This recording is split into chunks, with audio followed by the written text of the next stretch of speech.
91.5 WBIM presents the Saturday Night Soundtrack. Whoever you're with, wherever you're going, whatever you're doing, don't stop. Just turn us up.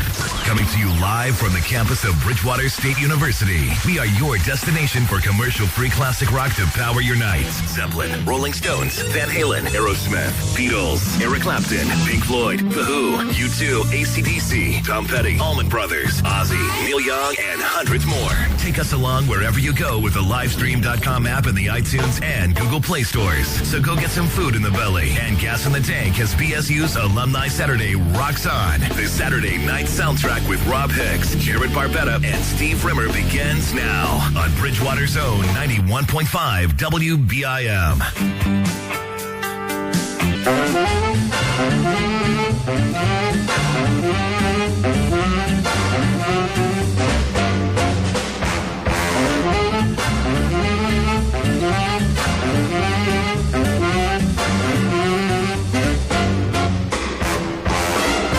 It's 91.5 WBIM Bridgewater. Saturday Night Soundtrack is underway for another week. Welcome to it. All the usual suspects are back. Rob Hicks, Jared Barbetta, Steve Rimmer. Yeah, you're welcome to it. You're welcome that we're here. Damn it. Classic Rock until 11 o'clock, so give us a call, 508-531-1303. Run through the usual litany of places where you can find us. You can like us on Facebook, Saturday Night Soundtrack. You can follow us on Twitter, @SN Soundtrack. And don't forget to check us out on YouTube. Search for Saturday Night Soundtrack, filter for channels. We're the first thing that's going to come up. And you can also find us on Livestream.com. Livestream is it's a website, of course, and it's also a free app in the iTunes and Google Play stores. Check us out there, and if you follow us on Facebook or Twitter, we'll always tweet out. You can go to Livestream yourself and just search for WBIM. It comes right up. Plays beautifully. There's no buffering, no nothing. But if you follow us, we always send out the direct link to WBIM. So all you got to do is click on that. You don't even have to search. So we even accommodate you lazy folk. Didn't we get a new follower this week? We did. Okay. We did. We got a new follower on Twitter. We managed to keep that follower so far. Yep. We have a new like on Facebook, and we managed to keep that one too. So let's see how the clock is ticking. Well, they've got a chance to hear the show tonight. So. Well, here's the deal: is that I didn't. The new follower on Twitter is another one of those band musician type deals that has a lot. That has a lot of followers and follows a lot of folks. But here's the thing: is I didn't reach out with any sort of invite for an interview, and I also didn't message them with the direct link to our YouTube channel. So if I maintain no contact whatsoever with this person, maybe we'll end up keeping them for a week or two. Exactly. And then they'll drop us like everybody else. You can also find us in the back alleys. Yes. You can find this guy in the back alley. With unruly women. I don't know about anybody else. We've already gotten some good news for tonight from Mikey D. And, let's see if that Let's see if that continues. I guess that means he's not coming through on the food situation, so we're going to have to order our own dinner again. Yeah, we got to do that soon, too, because I'm hungry. I'm starving. I don't know what's going on with me. I'm starving. I even had carbs today. I just flat out just had a sandwich right in front of my wife, and she didn't even realize that I was eating a sandwich until I was 3/4 of the way through. And then she was like, I just realized you're eating a sandwich and you're not supposed to have carbs. I'm like, yeah, I'm eating a sandwich. Like I was just embittered about the whole thing. And I didn't care. Didn't much care. So today's record store day for anybody who doesn't know. It is. Oh, yeah. And these guys embarked on a journey that I decided I didn't want to be a part of. Well, because I'm old and it's too early for me. 59 next week. Now, here's the thing: is that the issue is that old people should want to get up early. Most of the time, old people want to get up early, and that's all they do. And that's what I mean. My grandfather is like he's 88 years old. Guy gets up at 4:30, 5 o'clock in the morning. But then he can just do whatever he pleases all day because he's old. Yeah, and he doesn't have to work. You know what I mean? So it's not exactly the same. I mean, I didn't have to work, but I have to come in here and do the program. And I knew I'd be up until 11 o'clock and then driving home. And I just didn't want to do that. The thing is, there was a bunch of not old people, but people, older people. Yeah, people older than you that were there. Yeah. Mm-hmm. I figured, and then I thought to myself, I justified it like this. I said, well, you know what? I'm the maestro here on the radio program, pulling everything together. I'll delegate the duties of sending people out to Record Store Day to tell us how it was, and you guys can be those people. So there you go. And because it's Record Store Day, we're going to be playing some selections that both Jared and Steve bought and brought in and all that good stuff. Every segment that we do, as a matter of fact, we're going to play a song that one of them picked up, and they'll tell us a little bit about it, and you guys can get exposure to some stuff that, well, I don't normally play because I'm an old crank. Not this first one, though. That's not from today. Well, that's fine. But it's fine. You know what? It could have been. Good. It could have been. People could have thought it was. Yeah, that's true. Play along, Steve. Play along. Tell us about what we got coming up, actually. Well, no, I don't know why, but I went through all my Bowie albums and I pulled out like 4 or 5 of them. I never really gave the attention to that I should have done at the time of release, the Tin Machine being one of them. So I brought in the first Tin Machine album, and I must say it's quite spectacular. What year is this? You'd have to look at the back. It's 90. It's 90. It's 89. 89. What the? Well, whatever. Yeah, I was in my little Bowie period where I wasn't really paying too much attention at that particular period of his career. Well, no, at least you can catch up on it now. But listening back, it's really good. There you go. Well, that's going to be the first selection track off this Tin Machine album. It's called Run, and we're going to play that for you next. It's coming up, 91.5 WBIM Bridgewater. Again, this is Saturday Night Soundtrack. It's classic rock until 11 o'clock. Give us a call. Let us know what you want to hear. 508-531-1303. It's SNS on BIM. It's AC/DC 91.5 WBIM Bridgewater. SNS radio show. Before that, we heard from Styx, Come Sail Away. That was a dedication out to Joanne, who's working down at Bogart's tonight, and apparently they got like 3 bands going down there or something. Got some live stuff going on, so head on down to Bogart's for... Did we notice a name of a jazz artist on the bill, too? Yes, there is. Yes, there is. And I'm wondering if she's doing like jazzy covers of metal. Or punk. You know, that would be kind of neat. Yeah. That'd be kind of neat. It's going to be neat no matter what. Live music and Bogart's, and listen to WBIM on your way down there. So Axel sounded good tonight. Didn't he? Yes, didn't he sound great? He sounds great. He sounded like, he sounds just like Bon Scott. He does. It's incredible. Yeah. Absolutely. And sitting down as well. That's not bad. You know, he's getting to the point where, I think, at this point, they've gotten some good reviews for some of the concerts that they've been doing recently. To hell. Oh, it definitely is going to be. Because everybody's getting all excited about the shows that they've already done, and they're like, well, that was great. That show was fantastic. And it's like, calm down. Yeah, because he's got a quite extensive tour ahead of him. The worst is yet to come. Believe me. Breaks his foot on the first gig. Just relax. Yes. Everybody relax. In addition to him breaking his foot, I guess, didn't Gene Simmons go into... Gene Simmons is in the hospital for something. I can't remember exactly what it is, but... As was Prince.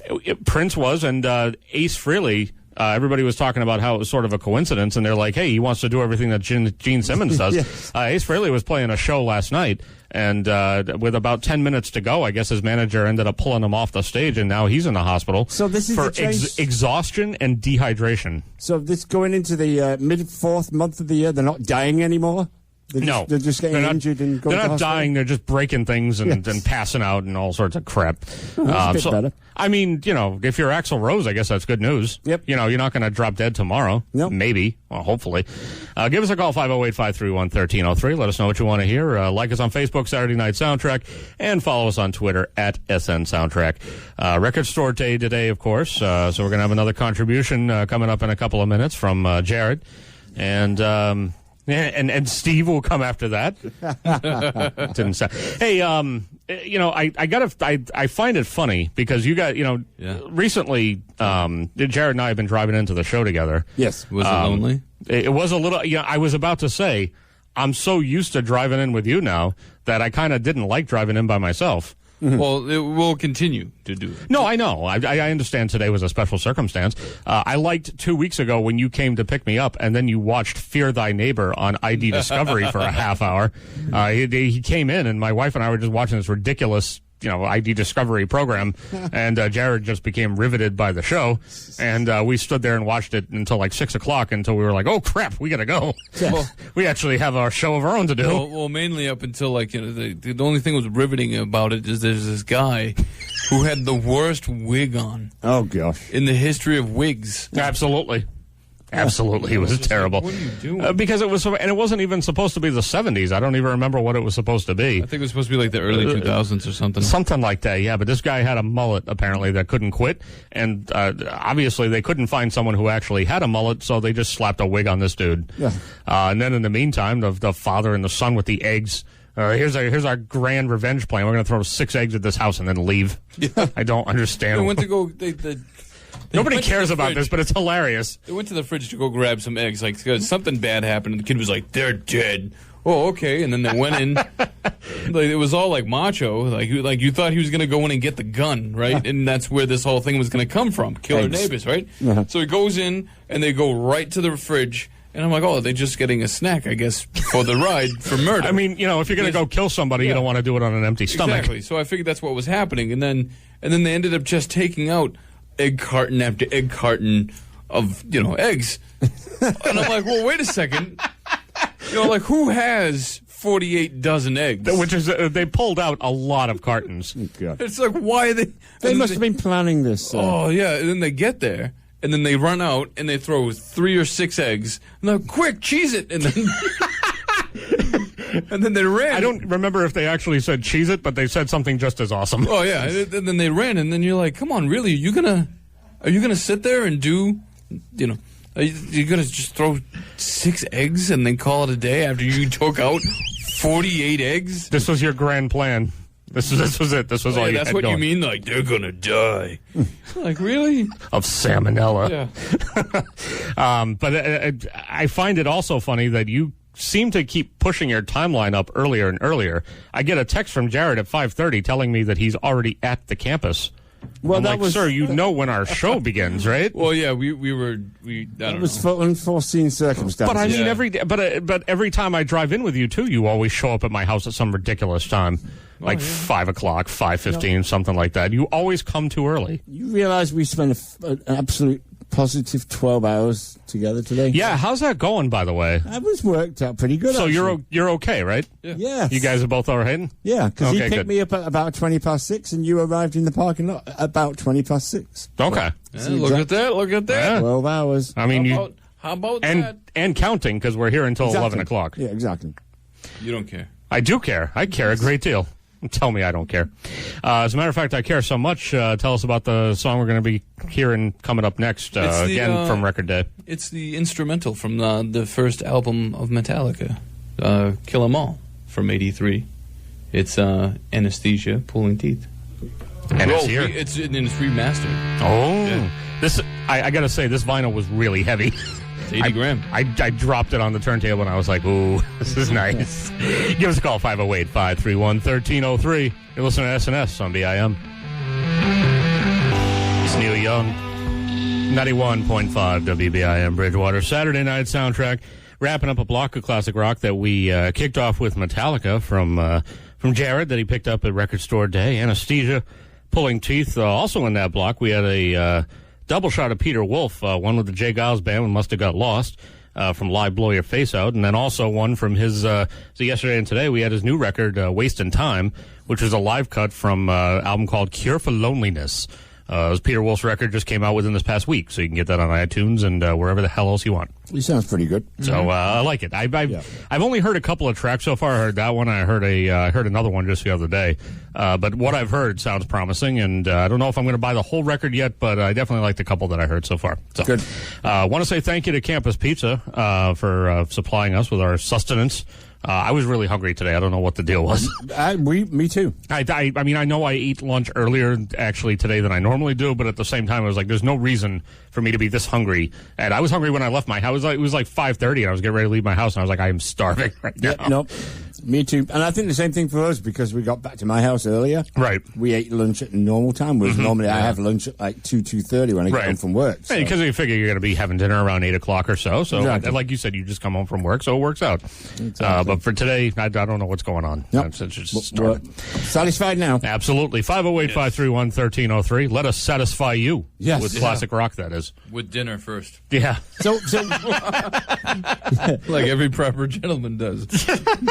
So the first caller, was that new or is that an old favourite? No, that was Joel from Bogarts. He had called up and he wanted to hear that. He wanted to hear that Styx song for Joanne, Nice. who's waitressing down there tonight. So we played that for her. And anybody else who wants to get anything on, give us a call. And please don't be deterred by the fact that Jared makes these allusions and talks about these things about being a gentleman and everything because, well, we have the Barbetta button to prove that every once in a while he he just says ridiculous things. Ready? From washing dishes like a woman. Oh, it's not going to get old, sir. No, it's not. I like that It button. will not get old. I like it a lot.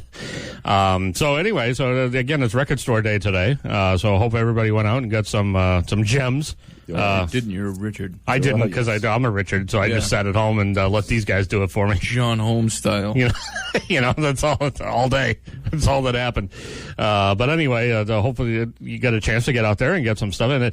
And for anybody who doesn't know, Steve, Jared, or whoever, explain a little bit about what the impact is of Record Day. Like because everybody can go out. You would think theoretically everyone can go to a record store on any given day. It's basically and get some stuff, but it's Black Friday for the music nerds.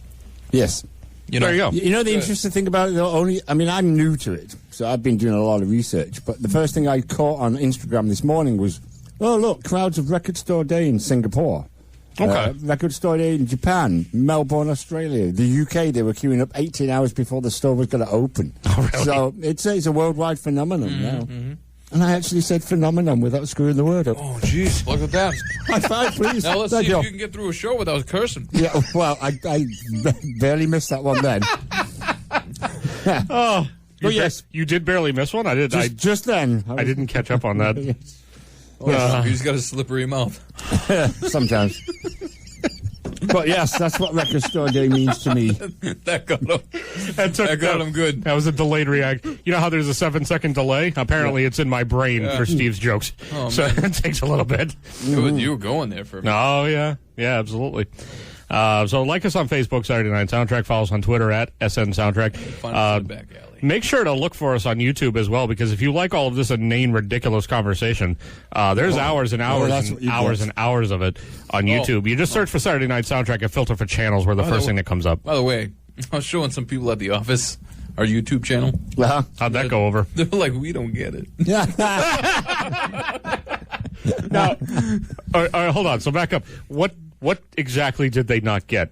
Well, first one of them was like, her name was Lori. She's like, "Where's the music?" Oh gosh. And I was like, "We got to pull it out for the." Well, did you explain that ahead of time? I was doing that, and then you jumped over me. Oh, I'm sorry. Yeah. But then, I showed them the greatest hits of mine that you put together. Yeah. Favorite things? Yeah, the favorite things bit. With the raindrops on roses. Yeah. They didn't get that? No. You work with a bunch of noobs. Yes. How do they, you know what I mean? They might be listening. That's fine. So please don't offend the people I work with. You guys are jerks if you don't get it. You've worked with Jared long enough now that you should understand that he basically just craps all over everything. Unless you don't do that at work. Because maybe they don't get it if they don't see the side of you. Because everybody puts out a different side of themselves at work. I'm sure Steve doesn't walk around saying half the things he says on the show at work. Oh, you'd be surprised. And, I know I don't, well, it depends on who I'm talking to, but for the most part, we all put up a different facade at work. So if you're not a negative Nelly always dumping all over crap, then maybe they don't really get it. Well, the difference is Def Leppard isn't playing. Yes. I don't understand why you're making fun of a man with one arm. Yes. I don't get what's going on. Poor man. I don't understand this program at all. Yeah, well, he doesn't have an arm, so get off the stage. It's great. It's just I don't know. If I was that guy, here he goes again. If I was that guy, I'd be like upset. You guys are gonna cart me around. Hey, look at the freak with one arm. I'd be upset. I'm like, well, I guess I'm gonna have to drum now because they're carting me around. I should do something. So just do this kick drum snare thing. It was an unfortunate accident, and didn't he have the opportunity to have a prosthetic arm or something, and was like, no. Yes, he I do not want to do that. Yeah. So it was of his own volition. I don't want to look like a normal man. And I also don't think that they're, quote, carting him around because the gentleman has legs. He can certainly move about on his own without an arm. I think that's fine. I think he's okay. No, he needs to retire. He should have retired in '84. Did you hear that? Apparently they got the same situation going on, sort of like an Axl Rose deal with two guys in Carlos Santana's band. So Santana's band, two guys who were originally with Santana. Back when back in the days when they were playing Woodstock and all that, when they first got together, they are part of they went off and became two members of Journey, and I guess Santana and Journey played a concert at Mohegan Sun. I believe it was Friday night, so two of those guys had to do double duty. They basically were backing up Carlos Santana for the first set, and then they had to come back out and be part of Journey. Journey headlined? It was, yes, Journey headlined. It was actually, which surprised me as well. Mm-hmm. It was Santana opening for Journey, technically speaking, which I don't understand the logic of that whatsoever. Yep. There's no world in which that makes sense. Mm-hmm. We live in a world that doesn't make any sense. If you're going to go by, I like Journey. I know Jared doesn't. I like Journey. But if you're going to go by overall quality of music, contribution to the genre, and I don't know why I let that go. And then we're just talking about just in general, like seniority and just the amount of time that has been spent in the industry. I think Santana probably should have headlined. Definitely. Just saying, but nobody asked me, so that's it. You know what? It's probably a tour that they're doing, and they're probably just co-headlining, and they're just like, well. I mean, I hope so. We'll do this. If that's how they're doing it, then I hope that's the case. But I mean, if they're doing the whole thing just with Santana leading up every time, it doesn't make any sense. Yeah. Then Santana's just on a train going nowhere. Hey, Steve. So we got a record coming up. You haven't actually listened to this, but I'm sure it's a hell of a lot better than what we're hearing now. So tell us a little bit about it. Well, it's something I found today, and I didn't even know it was going to be part of the goodies on sale. It's 1975 Nebworth Park live recording of Captain Beefheart and his Magic Band. And actually, it's not his Magic Band. The cover is incorrect. Oh. They're in Magic. There's a collector's item all over the place. Yeah, he had actually changed the band at that point. So. The vinyl's orange and everything. Yes. It's nice, though. But you're about to hear orange vinyl. I tried doing a little bit of research so I could at least tell you whether or not it's going to be good or bad. But not getting This is great. We're flying blind, folks. Completely. Yep.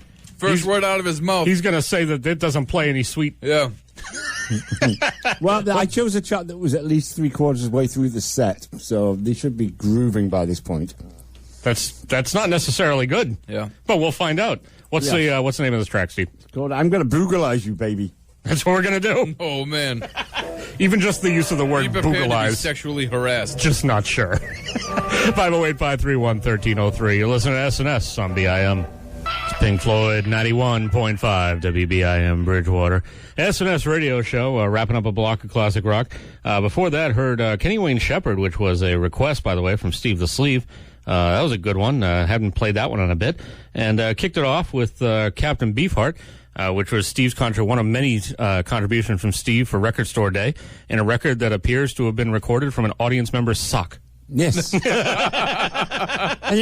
which is unfortunate because that sounded like a really good song too. It just was difficult to. It doesn't say a damn thing on the packaging whatsoever about microphone and sock. I wonder if that's why. And it's on a really good label. It's on a label that a British. Oh yeah, absolutely. DJ John Peel started. And I mean the effort that looks like went into that release is no joke. I mean, you got the orange vinyl, you got the, like you said, the double disc, album set and all that.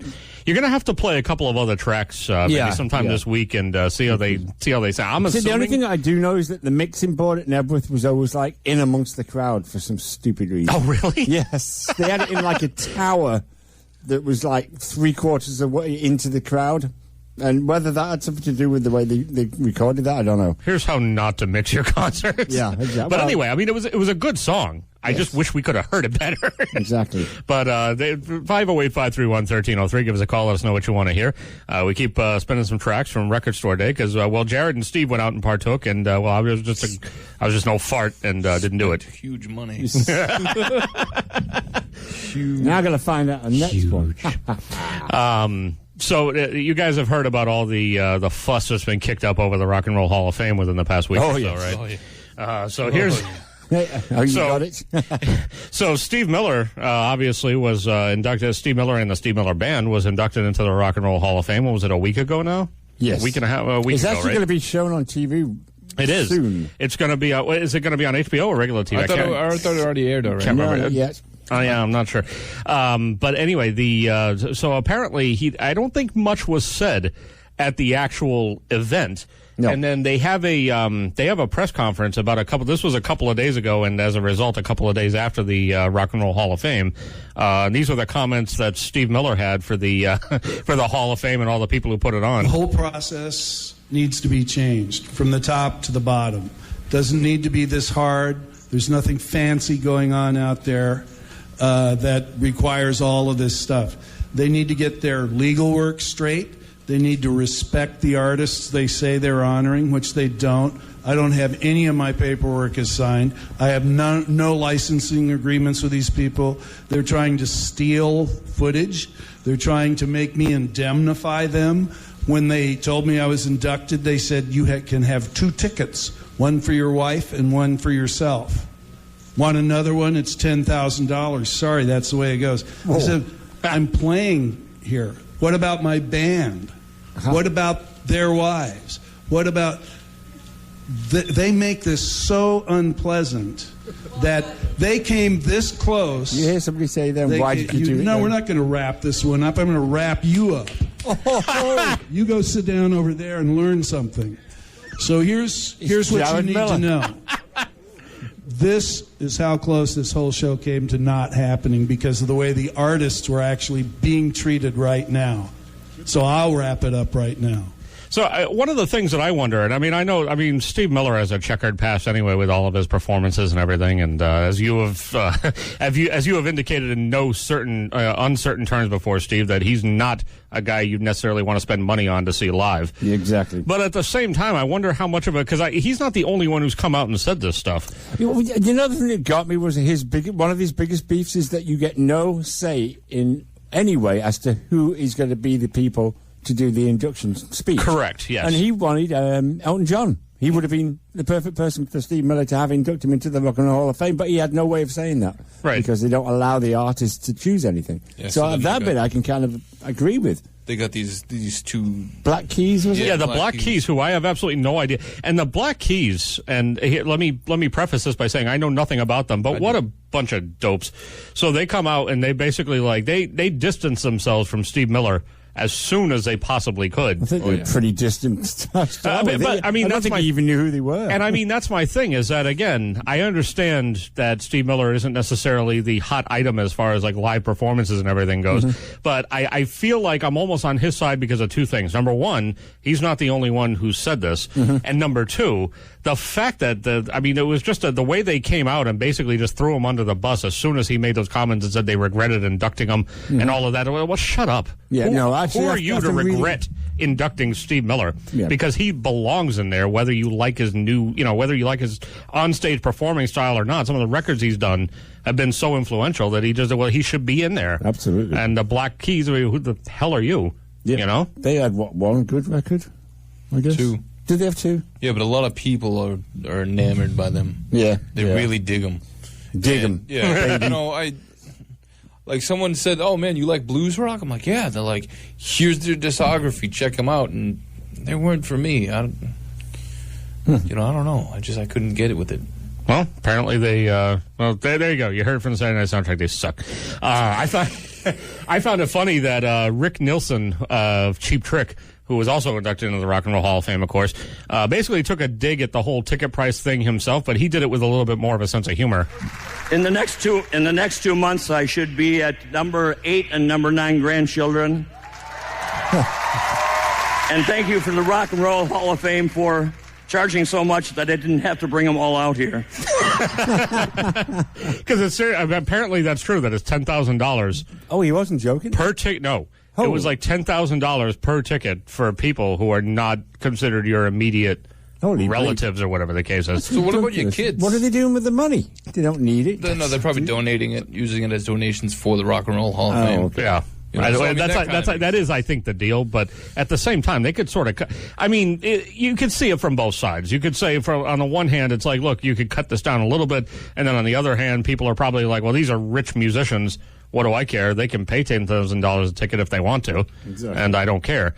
But I don't know. The whole process is just weird, and it's sketchy, and it's odd that there are acts that have been out there for so long that have not made it into the Rock and Roll Hall of Fame. It's one of those things where it's like you look at some groups or artists that aren't in there yet, and you're like, "What? Are you serious? Yeah. You serious? Is that even possible? How is that possible?"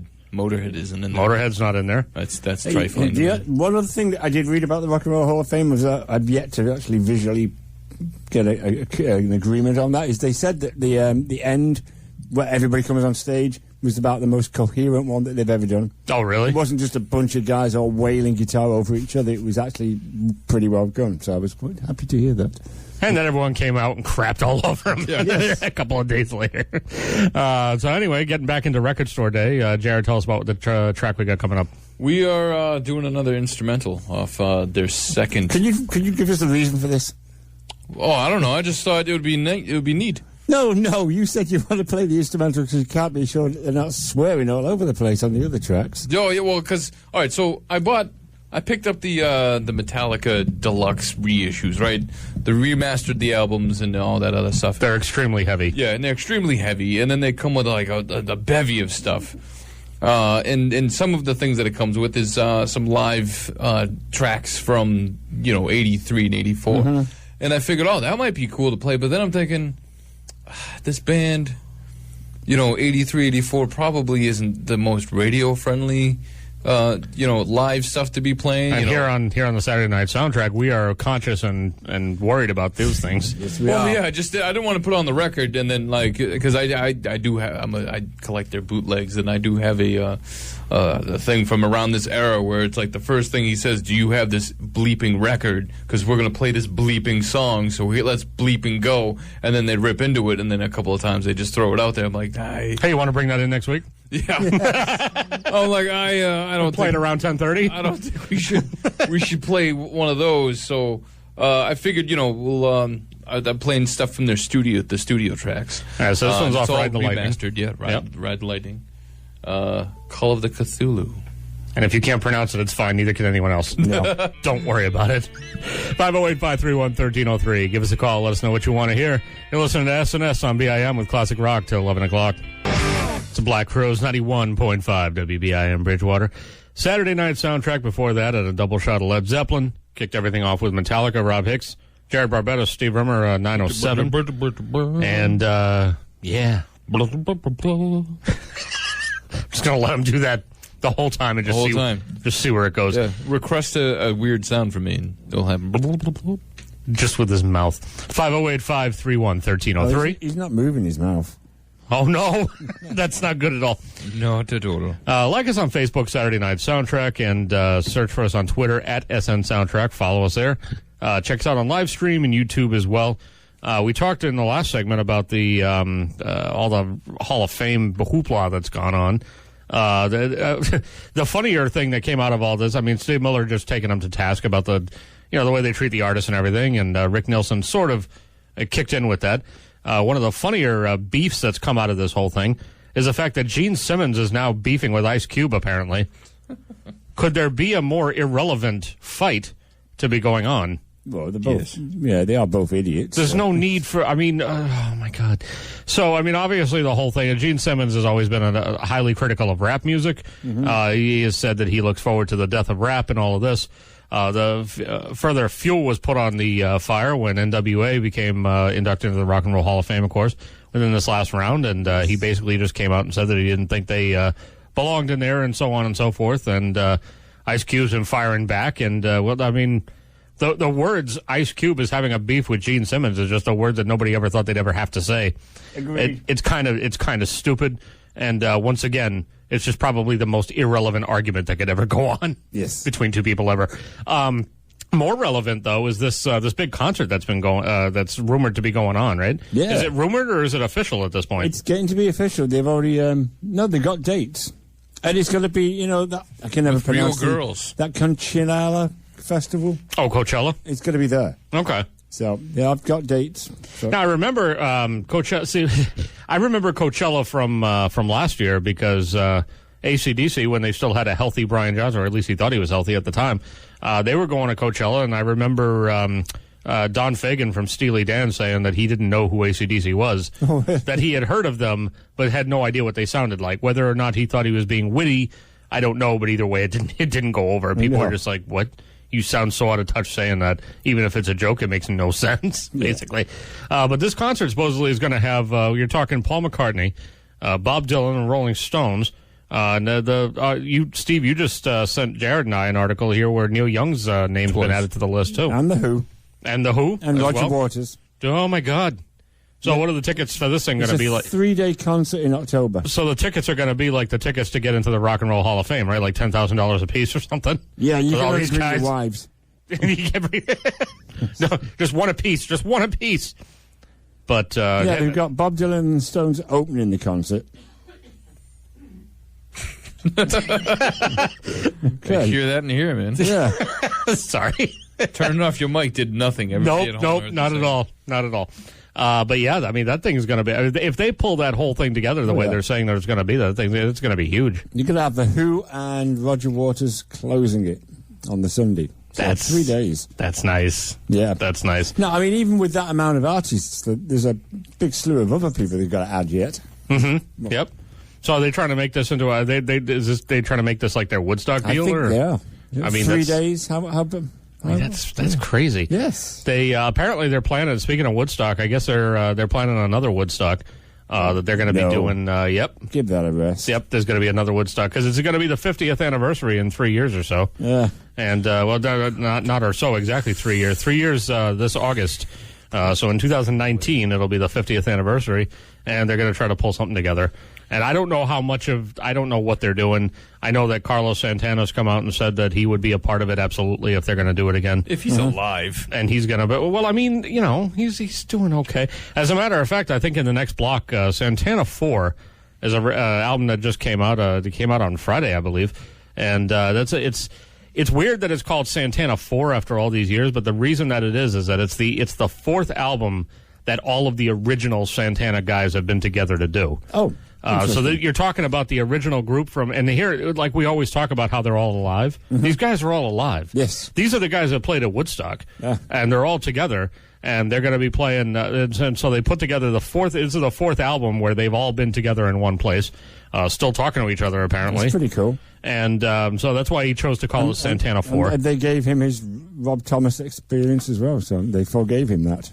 That's good. I like that song, actually. I'm okay I agree with it. Ready? We're gonna double blah. Ready? Ready? Hey, maybe we'll play it in the next block. Or maybe we'll just play a cut off the new Santana 4 record. Yeah, I think I'd rather hear that. How about we do that? What's interesting about that? That'll come. Why wipe that off, sir? Wipe it off. Rob Thomas was at the Hall of Fame. Who did he induct? He inducted probably himself. His band's not even doing anything. Who did Kid Rock induct that everybody was making fun of? Was that I know who it was. I just read it the other day, and I've now drawn a total blank. Yeah, I was drawing a blank, but then it made total sense. For him to do it. Yeah, they weren't happy with his speech, were they? No. Hey, you can do drugs and win millions of dollars, or you can F up your life. Cha-ching. Do drugs. Look, man, what's your problem? No, that's not what you're saying, man. It's not what we're going for, dude. It's not how. That's not what we want. This is not what you wanted. No. Weird. I mean, like, who's going to be surprised by that? Because that's Kid Rock's career. No, pretty much. Yeah. And he's still around, and he's still alive too. He's still alive, which is pretty remarkable. He needs to die. Well, I mean, I don't know. There's no need for. Just continue talking. I can't when I hear. Just continue talking. It's fine. Clearing your throat. He has no concept of just moving through things, and the fact that it's radio, and you can just plow through certain things and not worry about it. You don't need to narrate or draw attention to them. Why not? Because that's not professional radio, sir. All right, so then I should. Granted, we're on a college radio station. I get that, but we're trying to be a cut above. You know what I'm saying? We are a cut above. You just got interviewed. I did. Yeah. About the radio station itself. How'd that go? It went good. Did you tell him about us? What do you mean? Did you tell them about us? Did you tell them about No, the questions were not. The questions were not about us. Like, who are those handsome fellows in the other room? So really quick, in case anybody doesn't know what the hell we're talking about, Chris Boudreau, who's he was the program director here for a while. He was actually the program director who was in place when I started this program. So, he's got one major regret in about his years tenure here. But he apparently he's working, he's doing an internship now at I think it's 95.9. It's a WATD. It's a local station out of Marshfield.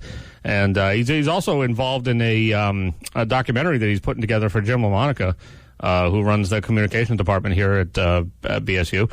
And he wanted to talk to current DJs and past alums and all that about, just sort of what the impact has been on WBIM on the campus and the community, and how it's maybe changed over the course of the years and so on and so forth.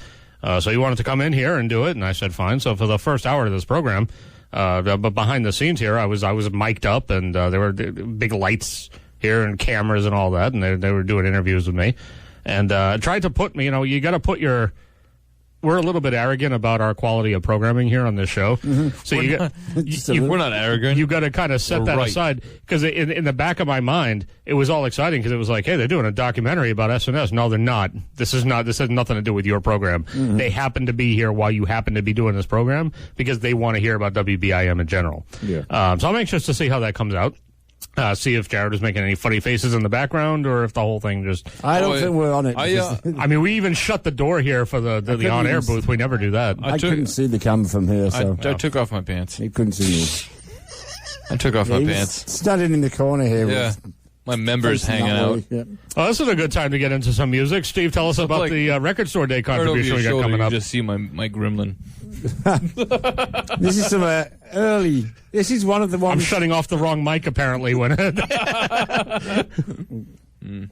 sorry. Go ahead. No, this is one of the things that I didn't think I'd be able to get my hands on, because it's the only one of two releases by Bowie, and yet bang, it was still sitting on the shelf by the time I got over there. So it's the 66 Pi releases. And which one did I ask you to play? I Can't Help Thinking About Me, which is very appropriate for us here on the Saturday Night Soundtrack. Exactly. That's kind of what I was just saying. This documentary is not about you, sir. It's not about you. No. So the song's 50 years old, so enjoy it, because we play old stuff here. Yeah, we do. It's the oldies station that you love best. That's what we do. 91.5. WBIM Bridgewater. Give us a call for your request, 508-531-1303. Here's David Bowie. You're listening to SNS on BIM. That's Santana, 91.5 WBIM Bridgewater. SNS radio show. That's a new one. That's from Santana 4, album that just came out on Friday. So the name of that song is called Anywhere You Want to Go. And it just feels like old Santana. Yeah. It just feels like classic Santana. That surprised me. I like it. I like it a lot. Yes, jolly good. 9:35, Rob Hicks, Jared Barnabas, Steve Rimmer. And speaking of new tracks, got another edition of Yay or Nay here. We should have an intro for this. Well, I mean, we do it occasionally, and you know. I don't care. Well, definitely you work on that. So I think I've already, as I usually do, I go into this with a preconceived notion of what I think. I just want to get an idea of how you guys feel about this. This is a new, I'll just tell you right off the bat, because I sort of ruined the surprise with the messaging earlier in the week. But there's a new record that's come out, or is going to be coming out, between Joe Perry and Aerosmith, of course, and Terry Reid. Terry Reid, for you youngins who don't understand or know, was a guy who almost was in Led Zeppelin. He had been approached to be the frontman for Led Zeppelin back when they were first forming, and he turned it down and then said, hey, you know who'd be great? This guy, Robert Plant, that I know. Yeah, same with Deep Purple. They asked him to be in Deep Purple. I was like, nah, I'm good. So, as a result, a lot of you don't know who he is, but apparently he's happy with that. He's like, nah. I'd rather. Oh, they're both in the Rock and Roll Hall. Nah, not interested. Totally fine. I'm still working on that album, guys. I'm not in with. I'm not in with all that stuff. I'm still working on my album, my debut album. So I don't know exactly. I don't know exactly when this is coming out, but this was just released online, and apparently it's from an upcoming record that's going to be coming out again. This is Joe Perry and Terry Reid. The name of the song is called "I'll Do Happiness." Are you sure can't talk about love in your own way? And I tell you, you're just chilling my blood. Steve's bobbing his head. Oh, yeah, I instantly. like it. Yeah, absolutely, right? Terry Reid's a genius. So I'm pretty sure this is going to be a yay all around. Oh, yeah. Because as soon as I heard this, I was like, "This is awesome." And you know what made it even more awesome is the fact that Joe Perry released this in the wake of Steven Tyler releasing that awful Red, White, and You song. He's like, "Oh, you're going to go off and do some solo stuff?" Sort of like our bumper says. That's so cute. Here's a song I've come up with this Terry Reid dude that nobody knows, and guess what? It's fine because listen to how this sounds.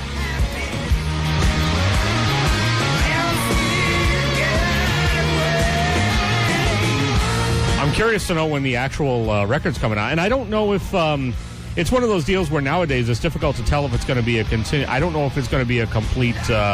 I don't know if they're doing a complete album together or if it's going to be a single or how they're planning on doing it. That was my next question. Yeah, I get the impression that they were going to be doing an album, but there's no. They're the they're that age group. They're the type of people that's what they would do. Yeah. You know? I mean, I would hope so, and I mean, I understand that I understand also that the industry is sort of swinging in the direction of, you release singles here and there. But, I mean, you don't want to be outdone by Steven Tyler with his ridiculous country album either. No. And he's putting out a whole album of that garbage. So you might as well, if you're going to come up with something and you're the other guy from Aerosmith doing some sort of solo venture, you're probably going to want to do it as a full album, full swing.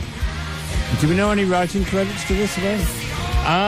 We don't. However, I can probably find some here due to the wonders of the internet. Yes. Yeah. The interweb. But again, this is Joe Perry and Phenomenal. Joe Perry and Terry Reid, and the name of the song is "All Due Happiness," and I'm cool with it. This song sounds great. Yeah. Like it just has that. I mean, it's difficult to put a finger on too, because it's one of those things that like. It sounds to me like a mix of a whole bunch of different. It's new enough that it's you can tell that it's a new record, but it still has that classic rock feel to it. Mm-hmm. And then you just got those vocals all day. I mean, that just all day. That just sounds awesome. Well, he's always been a great singer. It says that. It says here that Terry Reid actually wrote the. Terry Reid wrote the lyrics. And did the vocals, and then obviously Joe Perry put the whole thing together. It says that it's a part of an upcoming solo project that Joe Perry at first thought was going to be just instrumentals, and so it is going to be a complete record. It's going to be a whole album. Says that Joe Perry's also he's already recorded with David Johansen, and he might be bringing Alice Cooper in. Oh, so to do something with it too. An album with different vocalists. Well, they're already part of the like Joe Perry and Alice Cooper are also they're both in the Hollywood Vampires. Mm-hmm. So he's sort of getting it's like a crossover deal. So I mean, who knows what the whole album's going to come together to be? It doesn't look like it looks like they're still working on it. This is a single from it, but there's no definite information on what the rest of the album is going to be like or what the release date is or whatever else. But no matter what happens to the rest of the album, that's a kick-ass single right there. So that's $1.29. Yay! Yeah, exactly. Take my money. Just take my money. Well, all day. Speaking of Terry Reid, we got a Terry Reid record coming up. Yes, we do. Our debut album, courtesy of Jared Barbetta. once again. What year? 74. No, 69. And we've talked about that, and this isn't the first time that we've talked about Terry Reid before. I mean, we talked well over a year ago on this program. Yeah. We played Bang Bang My Baby Shot Me Down off the same album that we got this track coming from, as a matter of fact. Give it a couple of months and BCN will catch you with this. The what? Give it a couple of months and BCN will catch Oh, yeah, absolutely. So for anybody... And obviously, nobody knows this because they don't follow our personal stuff and probably don't follow us anyway. But there was an article that Peter George, the chief engineer here at WBIM, had posted. It was all about the lawsuit that's going on with Led Zeppelin and all that, and talking about the similarities between the song. It was what was the name of the song? The band's called Spirit. Taurus. Right? I'm sorry, the band's called Taurus. No, the band's called Spirit. Band's called Spirit. Song's called Taurus. Taurus, yep. Nobody knows. Randy California wrote it. Nobody cares. All people ever care about is like, Now, when that they- sounds like Led Zeppelin. Right. When they were talking about Randy Wolf, it meant nothing to me. The minute they started interjecting his pseudonym of Randy California, it's like, I know this guy now. I Right. remember him from Yeah. those days. And there was so basically, I guess an article has come out where they're basically just bringing this whole thing out into the open as far as the lawsuit that's going on and everything else. And I commented on Peter George's thing, and I basically said, hey, I remember when we were talking about this on the Saturday Night Soundtrack like a while ago, and Steve chimed in with, yeah, SNS covered this months ago. For a second when I was reading that, I thought you guys were saying that on the BCN thread or whatever, like on their actual page. Oh, I wish. Well, we could have done that too because we did. So, so there you go. And then you post the show. You do that. I'm not doing this because it's not my bag. But what you do is you go to BCN and you be like, "Hey, you jabronis, we already covered this last spring. Yeah, exactly. Cut it out. There you go. We did a side-by-side comparison even. Yeah. And basically just showed you what was going on. You get your thumbs up where they should. Now all of a sudden you're just all over it. It's happening. Yeah. It doesn't matter. There you go. So here's Terry Reid for you. Song's called Without Expression. You going to be all right over there? Fine. 91.5 WBIM Bridgewater. Give us your calls for requests. 508-531-1303. It's SNS on BIM. It's Pete Townsend, 91.5 WBIM Bridgewater. Saturday Night Soundtrack, that one came off his 1980 Open Glass album. A double shot of Van Halen before that, Cream. Terry Reid kicked it off, Rob Hicks, Jared Barnabas, Steve Rimmer. It's 10:02. It's already 10:02. I know, really, what happened? Already. I don't know what happened. Somehow it was at 4:30 in the morning, and now it's 10:02. I don't know what happened. Yes. That's it. I don't know. Somebody's messing with some stuff. Yeah. I don't know what's going on.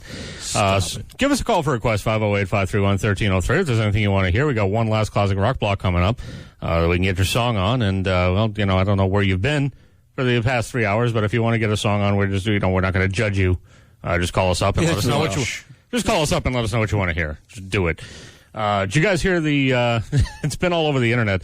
Did you guys see that prank that those two brothers pulled on their kid sister? I didn't like it. I saw the beginning of it, but then I didn't watch it. She was getting her teeth pulled. So apparently, they faked her into thinking that there was a zombie apocalypse going on. And I've looked up a bunch of things because I hate trying to play stuff and then basically being like, oh well, this is fake. Yeah. And it was broadcast on so many different sources. Like they were actually like news channels that were showing it like as a human interest thing. Like, hey, here's something goofy that happened, and playing it up as if it was the real deal, which I think it was. So this was they started off by just playing her sort of like one of those radio emergency broadcast deals. The Center for Disease Control in Washington, D.C. has issued a viral outbreak warning. State and local officials have reported cases of high fever, nausea, death, and even cannibalism. Stay in place Death until and further notice. cannibalism. What the heck? Did you... When you're driving like a slug, you get to the house. Hold on, Mom's calling. Driving like a slug. Hey, did you just get that emergency alert? Yes? You need to get home right now. I got notice in the emergency broadcast system. There's some sort of a weird virus outbreak that this is not a test. Okay, I'm pulling the driveway right now. We're not the U.S. Marines. Why can't we start going now? Okay, there's Barrett. He's got the Jeep. Don't move. So then he goes out and he just grabs a bunch of random stuff. Like he grabbed like a garden hoe, and then he grabbed like one of those gopher deals where you can actually like just pull the trigger and like grab things. Yes. Like he grabbed one of those also and gives it to her to tell her to defend herself. A garden hoe isn't what we want. We have guns. Why are you putting garden equipment All right, I'll go get the guns. in the car? For some reason they You're have gonna need to guns. defend yourself. I can't be with you the whole From the time. south. Okay? Look, this is how you use it. So now he's giving her the gopher deal. Pull this. Try. I need you to see you do it. Okay? You gotta Need to hold it see you up. do it. Hold the weapon. Hold it up.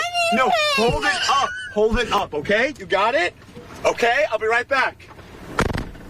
What is this supposed to do for me? Give me a knife. How am I supposed to defend myself? Listen, we can only take one pet. Which pet? The cat or the dog? The cat, you idiot! Okay. No! What do we do with the dog?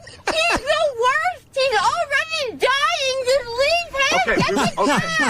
Get the cat. Mom said we're leaving the dog. Okay, that's fine. Okay.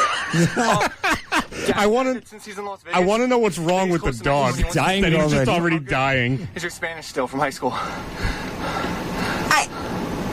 I can say pants.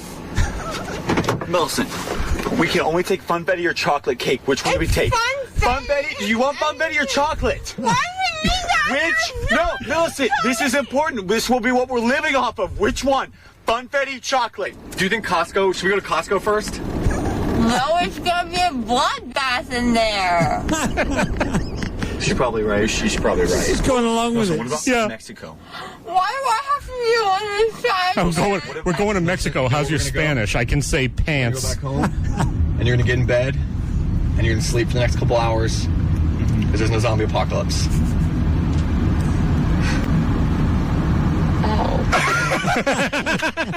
Oh. We're gonna go let you get in bed.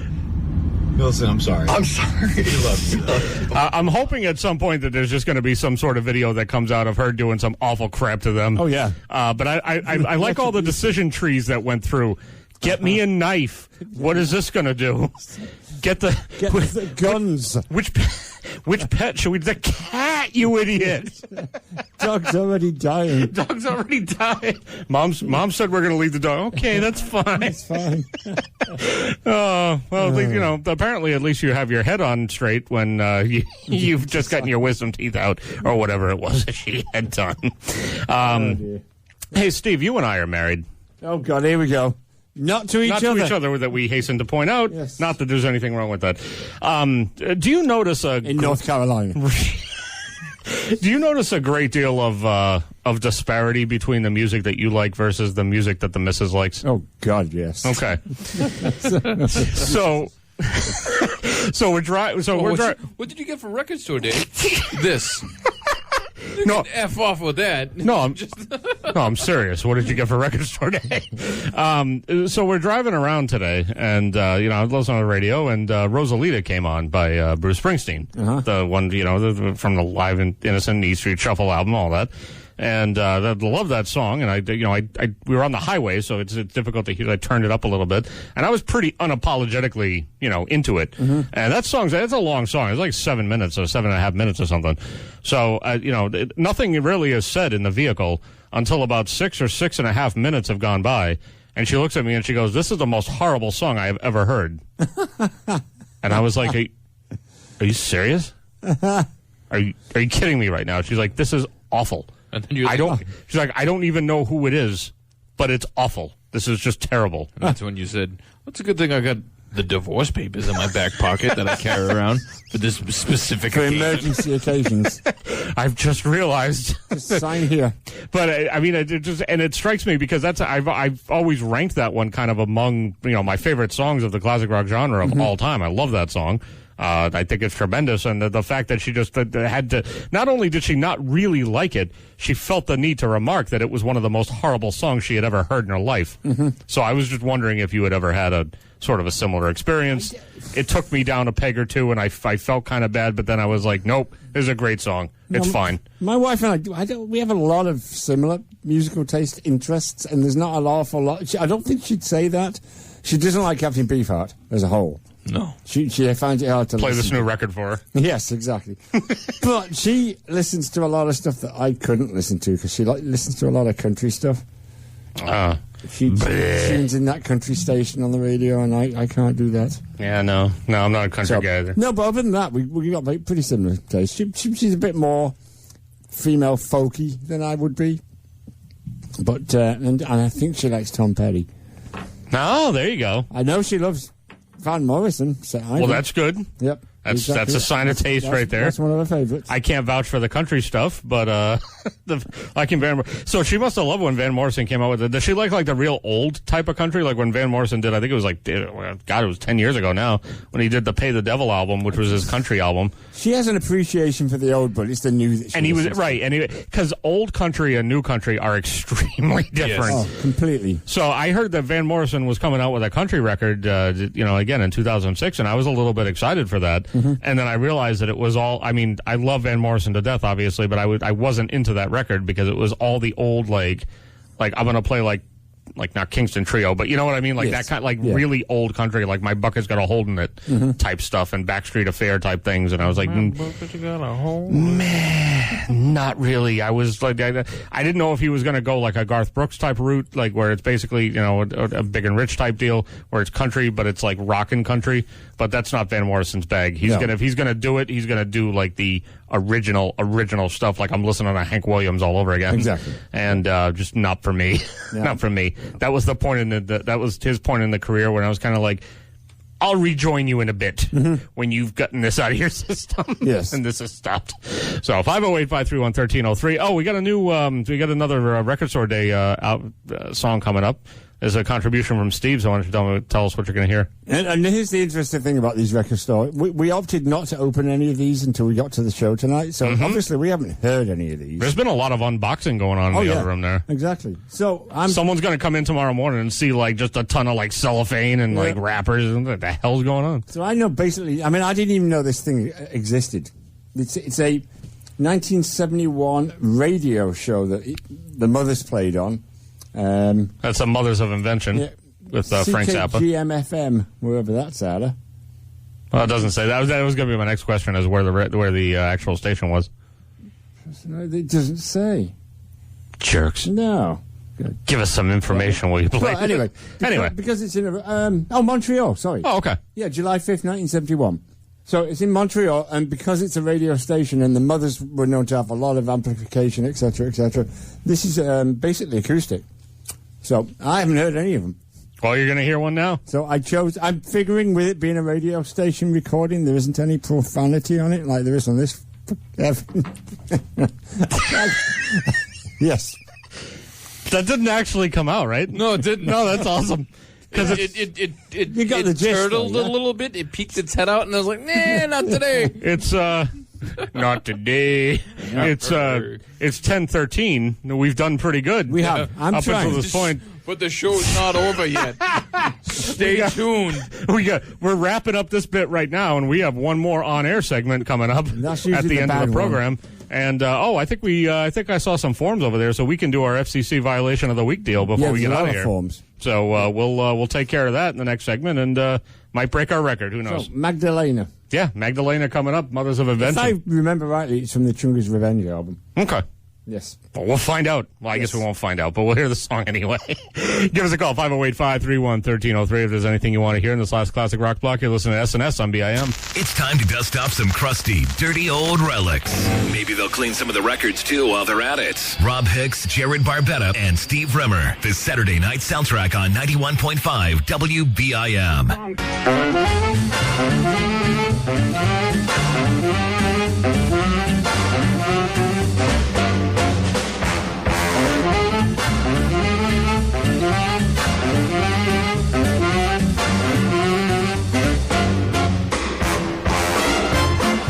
91.5 WBIM Bridgewater. Saturday night soundtrack, about ready to wrap it up for another week. Rob Hicks, Jared Barbetta, Steve Rimmer. It's 10:50. And what's it like outside? What are we walking out into? You know, I was just about to check that. I didn't actually usually I check, or the past few weeks I've been checking because there's been such a marked difference between the day and the evening. But today was like kind of chilly and windy and 37 degrees. Yeah, I should have worn a bigger coat. I did. Because, you know, I have my own vehicle, so I'm not driving home with this guy. So this guy's going to stand in the parking lot and talk to me while I start inching my truck forward. And he starts going, wait, one more thing. I know you got to go. One more thing. I'm going straight home. I got to be working at 5 in the morning. That's ridiculous. Thank you for your commitment to the program, No but problem. that's still ridiculous.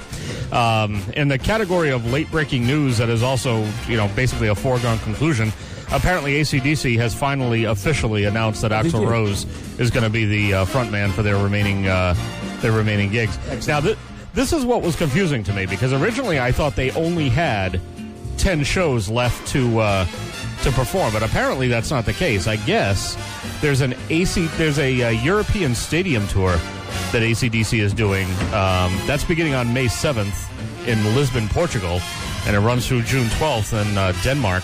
And then after that, Axl Rose is going to head out on the summer stadium tour for Guns N' Roses.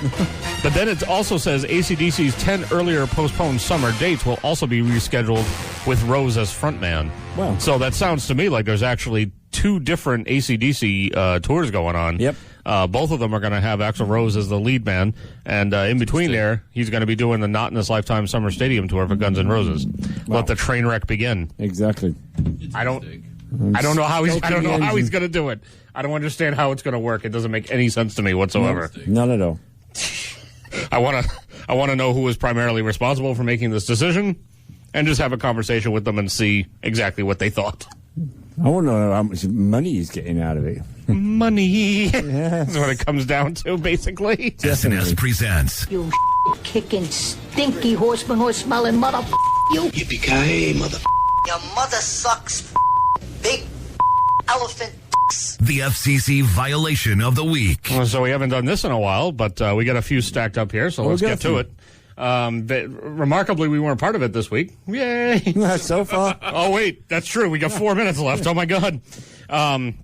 This is a part of the program where obviously we talk about what the FCC violations have been during the week. We don't mention the names of the DJs. We don't mention the names of the shows. We just mention what the actual violations were. Let's start off with the most boring one. And if anybody doesn't know, these are just forms that people have to fill out when they swear on the air. And there's an oopsie. Yep, they're not locked away anywhere. They're just sort of in an inbox sort of desk organization bin in the back room where anybody could get their grubby hands on, like ourselves. This first one says song was Sam Sue, Moves Like Jagger, and then it just says That's boring. That is boring. That's it. That one's not that good. This next one's a little bit better, I guess, because it only be, if anything, because it just has a little bit more detail to it. Apparently, this was a song lyric from '67 Cherry Red by Aaron West and the Roaring Twenties. It said some payphone. Oh, wow. That's basically all they get. I mean, that's good. That gives you a little bit more. I like when they write in context. Yes. I like to know context as to what's going on. And then here's my favorite, and Jared Barbetta was actually able to give us some background on this one. He said that there's actually on YouTube a hydraulic press channel. Yes, there is. Yes, there is. Where some guy, what does he do? He just puts stuff on a hydraulic press for no good reason. And he just crushes the hell out of it. So apparently in this particular episode, they played the portion of the channel where he says, now we have these mother snakes on this mother press. Nice. So there you go. Very good. Those are the FCC violations Nice of this beeping, week. by the way. Oh, thank you. You're welcome. He makes a good beeping beeper. If only I knew, sir, if I could see the future and tell when you were going to do it, I could, maybe the timing could be as good, but it just doesn't work that way. 1, 2, 3. Yeah, give me a countdown next time. Give me a T. You could say that on British radio. No, not here, sir. I listened back to that part of last week's show, and it cracked me up again. I actually had some tears coming out again just listening to it again. Good times, good times. I'm gonna miss this in a month. I know when we're not here anymore. I have to go back to swearing at the wife. What else can I do? Come here, bitch. Oh, yeah. F-E-T. It's getting real close, sir. We got there's like a minute, and let's just get off the air now. Let's just get off the air right now before anything happens. Before any slip-ups. That's such a good show up until now. Let me give you this little bit of a teaser. Because of this FCC violation bit that we do every week, or at least in the weeks where there are violations to report, we have a special bit that we're going to do for the FCC violation of the week in the last episode of the semester. I think that's going to be May 14th, as far as I can tell from looking at the calendar. So stay tuned for that. I think I know what it is. Oh, you're going to love it. Oh, it's going to be great. I think I know what it is. And it's going to be surprisingly lengthy, too. So Yeah. I can imagine. So there you go. Last song we got for you comes off a record that came out. This album came out 25 years ago today. Oh, wow. Today. And it's Temple of the Dog. That's what this guy wants to do. Let's get out of here today. Here's Hunger Strike, 25 years old. Came out August 16th, 1991. We'll catch you next week. SNS on BIM. Bye. The cat! You idiot!